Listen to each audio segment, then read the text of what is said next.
Welcome to the Banking with Life podcast. I'm your host, James Neathery, and I'm excited to share with you that we've created a new series. This is a topical series where we've taken previously recorded clips, compiled them by topic, idea, and particular concepts within the infinite banking footprint and the financial world broadly.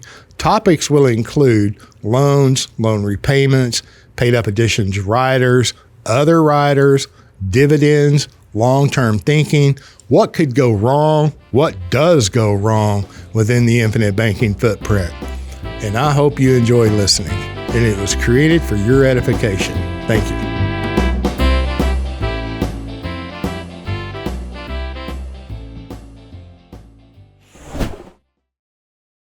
And so it hit me where this really resonated with me was line of credit.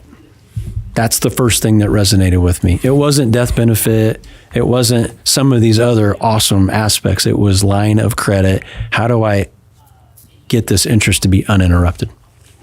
I'm doing all the talking. I need to let you ask a question. It's like, I learned a long time ago that when people know what they're talking about, just let them talk.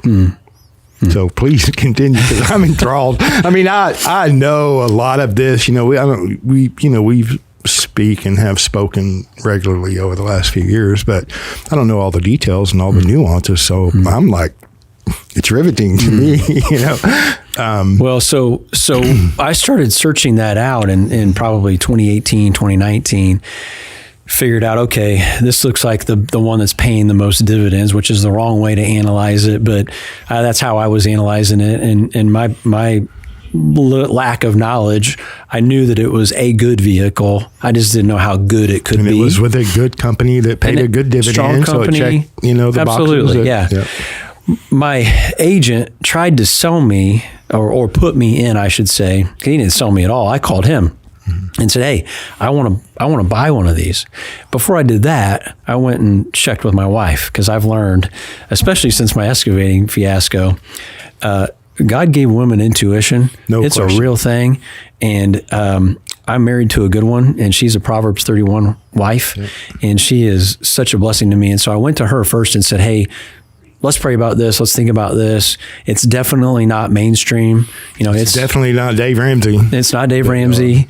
And although I appreciate that, right? That's kind of like, if you haven't gotten yourself to solvency yet, do that first. Yep. Right. So anyway, so we went and decided, jointly together, so she was okay with it? We're in agreement on any of that stuff that we do, that we were going to do this. So I sought them out. He tried to put me in the right policy. He actually had it structured the right way, even though he doesn't do infinite banking. And I talked to him about it. I think I had started to get onto the YouTube channel, not yours, but just starting to listen to some of the noise out there. And so I was starting to say that phrase, although I didn't know what I was talking about. And what I did is I panicked. So I got into the policies, bought a couple of them, and then I bought one for me and my wife, and then both kids. Bought them on the kids right away. So we got 4 policies. And then I said, oh, no, I need to change these. I need to get into the high early cash value. From the noise or what you were listening to. Yeah. So I called and said, hey, I think I want to get out of these and convert them. And they tried to actually talk me out of it. And 3 of those I changed. At some point they went, hey, it's your money. You do what you want to do. Yep. Go ahead and we'll just 1035 them, and you can do that, and we'll put you in those vehicles. And they're not bad vehicles. They're just, if I had it to do over again, I would have stuck with the original that had, a much better long term. I was thinking short term. I was thinking I'm going to need to get into these and use this sooner. And need all the cash right now. And I didn't understand what I was doing. So they were trying to give me good advice. I just didn't take it. So we were headed down the right direction. Now, my daughter's policy, we didn't change hers because she hates needles. And she'll be watching this. So Brooke, Daddy loves you, but she hates needles. And so I told her, she says, Dad, please don't make me do that. And I said, okay, we won't change yours. So she actually has the best policy out of all of those long term. So she'll be thankful for that someday. But we changed those over. And then I was just burying myself in education because I was so into the topic, and I was eating books on life insurance and there's all kinds of books. I've kind of built the library up. And then, as God has it, I stumble across your YouTube. And as soon as, my very first episode, I saw you and Ryan. Okay. And I thought, wow, that's a lot of collective intelligence in one room. Having grown up on land and being in the areas that I live, it's a lot of rural areas that's where there's a lot of raw land, timber, things of that nature. And it seems to always work out better when your capital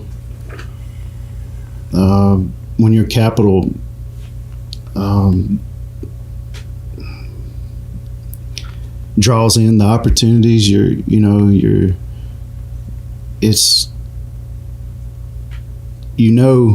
Whenever a deal comes along to where someone's needing out from under something to continue their situation. And it's an opportunity for them to get out from under it, and an opportunity for someone who's properly capitalized and has some knowledge on the deal. Right. When you see deals, it's a deal. When you attract the opportunities, the more capital you have, the more opportunities you attract. And it seems to work out. If the more patient you are, the better the deal. I've grown to see that. It took a while to see it, but I do see it. When you force things, it don't work out as well. Yeah. But when you're patient, you let things come to you, it seems to work out much better. And I had spoke to this guy a few times. He was a local investor with land and timber, and I told him if a deal ever come along that, let me know. And, after about 2 or 3 years, I'd see him in the mornings and speak to him briefly, because I'd be on my way to work. I didn't have a long time to just sit there and talk. But he said, hey, I got this piece of property I need to sell, and I'm looking to buy another piece that's larger tract, and you might be interested. This is a decent piece. Has its own road frontage and one way in, one way out. It's not landlocked, or it's not cut up into odd shapes. It's pretty laid out well. It's got good lines, property lines, and it might be something you're interested in. I was like, sure. So a few days went by, and our schedules lined up to where we went and looked at it together, and he showed me it, and I was like, man, it's a great piece of property. It's relatively, it has some rolling hills in it. It's in the edge of Alabama, but I seen the potential just based on what I know about raw land, and he laid a number out there that I was like, wow, are you sure? He's like, yeah, I need to unload this piece and move on, and I'm giving you, I feel like a good deal. And I was like, yeah, actually you are. Yeah. Let me, you sit right there. I'll be back with you tomorrow. And I said, I'm going to buy this tract. Don't tell anybody else about it. A good deal. Yeah, that was a great deal. It was, it was a large piece of land. It was 243 acres, which in my book's a large piece of land. So he had already cut all the timber off of it, but Is that what he did? Was he? Yeah, he brought raw land and cut timber and sold the timber, and then he would resell the tracts of land. And sure. And that's, it serves its purpose, I guess. I'm sure he makes a lot of money doing that, but at the same time, he probably runs into situations to where he buys tracts of land that aren't as easy to sell, because he'll buy them in locations that may be a lot of low land, and getting skidders in and out, it creates a mess, and some people don't have the vision to see over that stuff, and some tracts he could get stuck with, I'm sure. So yeah, I kept that. Let's see. Well, that tract of land, I actually bought another piece of equipment. I bought a backhoe, Caterpillar 430E backhoe. It was a big piece of equipment, and by using, or knowing people that was kind of in the heavy equipment industry, I was able to use someone that I personally knew that had a degree in, as far as working on that stuff. And he told me this was a good piece of equipment that I was particularly looking at, and he gave me the guy's number. He said he's looking to get out from under it, and wanted to know if I was interested in purchasing it. And I was like, well, let's go look at it. And he actually drove me to the guy's house and was like, here, I know this guy personally, and he's going to shoot you straight. So I looked at it, and I was, seemed like a good piece of equipment to buy. And can I ask about how many planes? And I don't want to ask about anything that, has this helped you with acquisition of planes, or? It's made it possible in a multitude of different ways. If we need the cash value for a plane acquisition, then it's there for that. If, as you mentioned, the wing, if we need a wing, for either the maintenance business, or we don't know which one it's going to be, take the cash out. It's in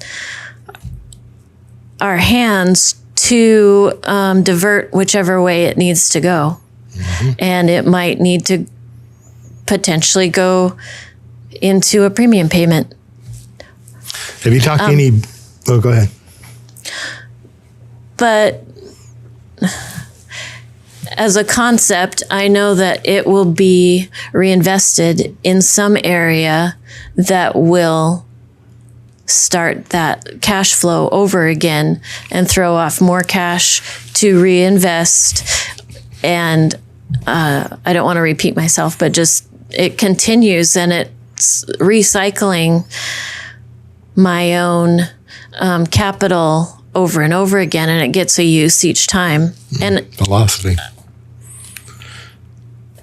I know that I've seen on some of your original podcasts that really spoke to me, the stair step, the up, some of the old ones, right? Yeah. You make capital or money, I guess it would be money, and then you spend it. Mm-hmm. Up, spend it, and even worse, go into debt, get out of debt.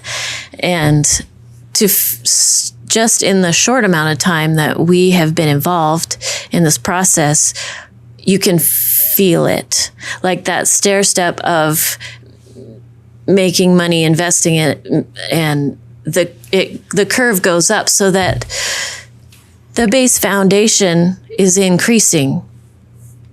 Hopefully, I mean, so far it is. And it's not going to change. And my youngest turned 18. So as a family, collectively, we're entering a different phase. And for me, it's less terrifying if one area of our careers collapses for whatever reason, the economy, our fault, whatever. I feel less vulnerable because we have a foundation that's growing. And even if it did, what I'm leading to is even if it did fall apart, I feel like the base foundation is a little more cushion to just start again. Yeah. A little less vulnerability, a little less fear, and to just go out there, give it a shot. It's working. If it doesn't, try again. So the fear or the vulnerability is waning and diminishing, and the confidence is increasing. Mm-hmm. That sounds like the correct direction to me. And this is one point in life, and it will always change. There will be setbacks. I'm old enough to realize that sometimes those setbacks are debilitating. Mm. I feel like the net is a little bit more cushioned, and that a little bit braver every time that things go badly. I know that I can start again, and this provides a lot better foundation to build on. I agree. I personally believe everything is cyclical in this life. You know, good times follow bad times follow good times. Thank you. That's what I was trying to get at. I just am not as articulate. You're very articulate. You're very hard on yourself. You're too hard on yourself. You're smart lady. I was like, Kevin, I need a policy loan. Do all the verification stuff of who I am. Here's your max loan amount. How much would you like? I need $10,500.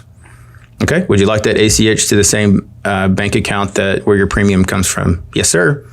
And end a phone call and haven't even reached that next intersection yet, that next major intersection. So that took about 2.5 minutes. No, what are you using it for? Our calendar's kind of booked. The loan officer doesn't have any time for you until next Thursday. And then, to go through their underwriting. So one, my money, my control, my bank, and speed. And it was done in 2.5 to 3 minutes, and the transaction was in process, and that was it. So when you're talking about stress relief, or fill in the blank with whatever, that's control. That is control. It is. And you got a relationship with Kevin at the home office. Oh, he probably is like, this guy's going to come and he's going to do some, not some fancy stuff, but he's going to wear me out. Like, is this guy again from California? Yeah.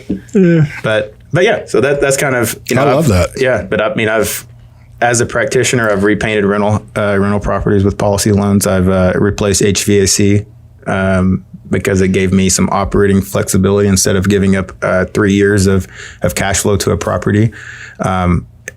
I financed that through my policy loan because if you know anything about, I love Robert Kiyosaki's. I know I've read probably 10 of his books, and Ken McElroy and Tom Wheelwright, Garrett Sutton. You start filling in the blank of all the real estate books and times that I've spent, again, becoming a student. If I want to make, an endeavor into real estate, I need to arm myself with data and arm myself with knowledge and learn from the best.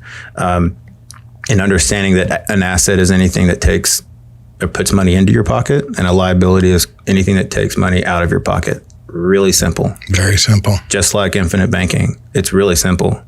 Very. Right. And I think that's what kind of scares people sometimes is like, no, it needs to be more complex than this. It's just, I need X's and Y's, and I need like different color line charts, and I need to, if someone just, used like time value of money in here, I'd feel a lot better, even though I don't know what it means, things like that. And it's like, no, it's really simple. Like if it puts money in my pocket, that's an asset. If it takes money out, it's a liability. So I use my policy loan knowing that I have tenants that are gracious enough to have hardworking jobs and are good people in my houses and in their houses, because we're partners, that they pay me every month. And part of that cash flow that I would have sacrificed otherwise goes back to pay my policy loan. They're helping me, and I'm helping them. That's the basis of capitalism, isn't it? It's at the end of the day, the renter pays for everything. They paid the principal, they paid the interest, they paid the insurance, they paid the repairs, they paid the taxes. You're responsible for it. Hugely responsible. And I just want to know that it's really that easy.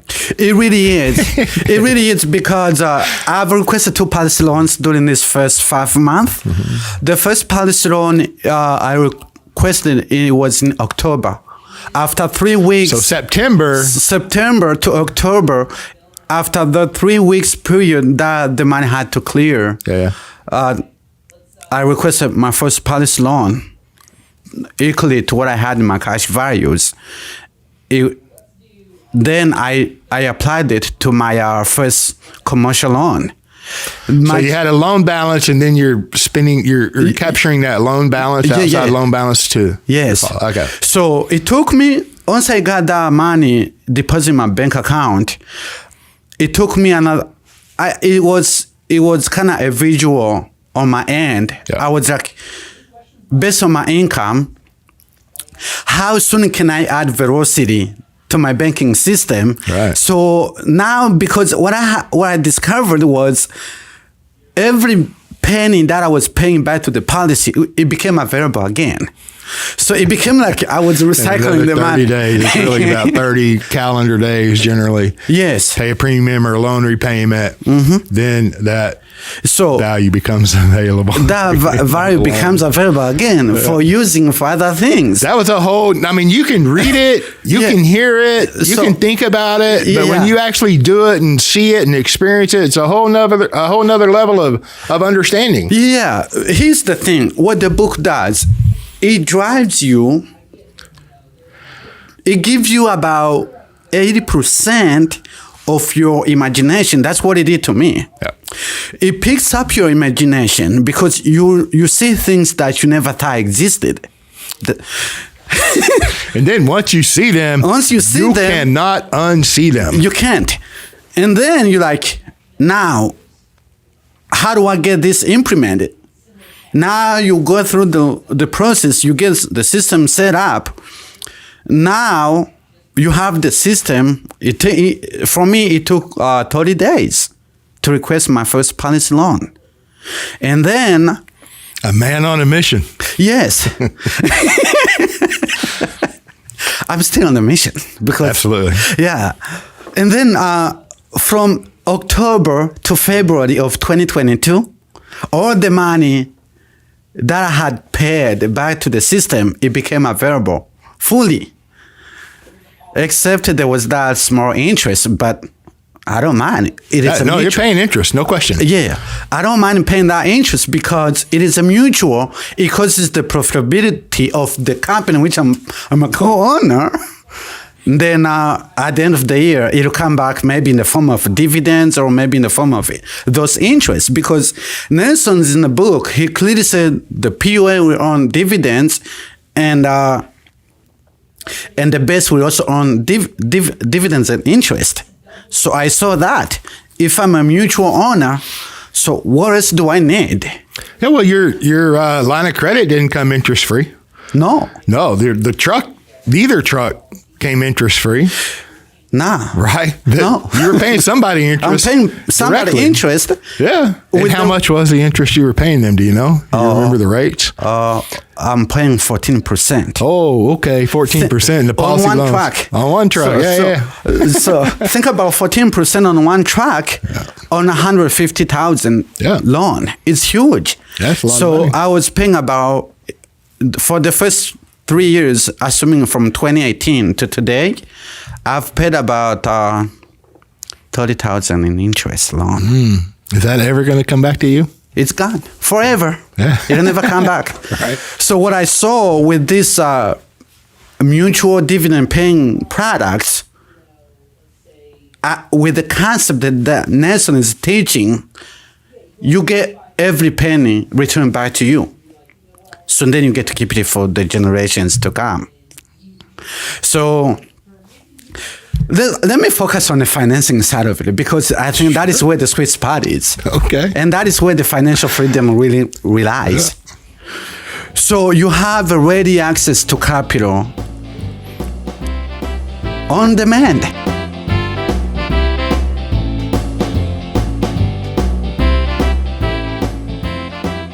Thank you for joining us on the Banking with Life podcast. If you're watching on YouTube, make sure to like and subscribe and click on that little notification bell. Otherwise, join us on Apple Podcasts and Stitcher for weekly content.